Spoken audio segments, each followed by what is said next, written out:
Hey guys, welcome back to the channel, and today in this video I'm gonna show how to boot your Windows 11 in safe mode. If you're new to the channel, please make sure to subscribe. And now, let's begin. For booting your Windows 11 in safe mode, click the Windows icon in the taskbar, so that you can access the Start menu. In the lower right corner, click the power icon.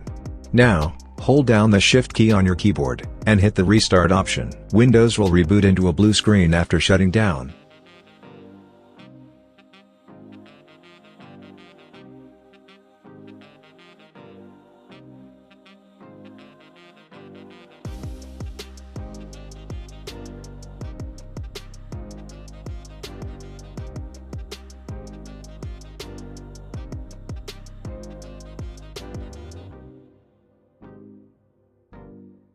From here, choose Troubleshoot.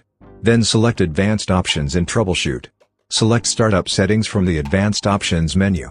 Click Restart in Startup Settings. Your computer will restart into a Startup Settings menu with several options.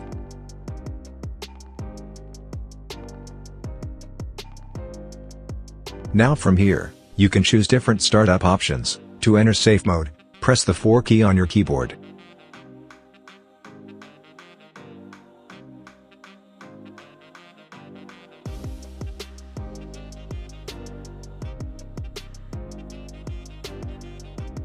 After booting to safe mode, Windows will replace the desktop image with a black background color and the title Safe Mode will appear in the corners. So, that was it.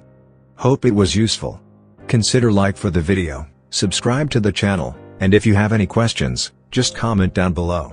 Thanks for watching, and have a great day ahead.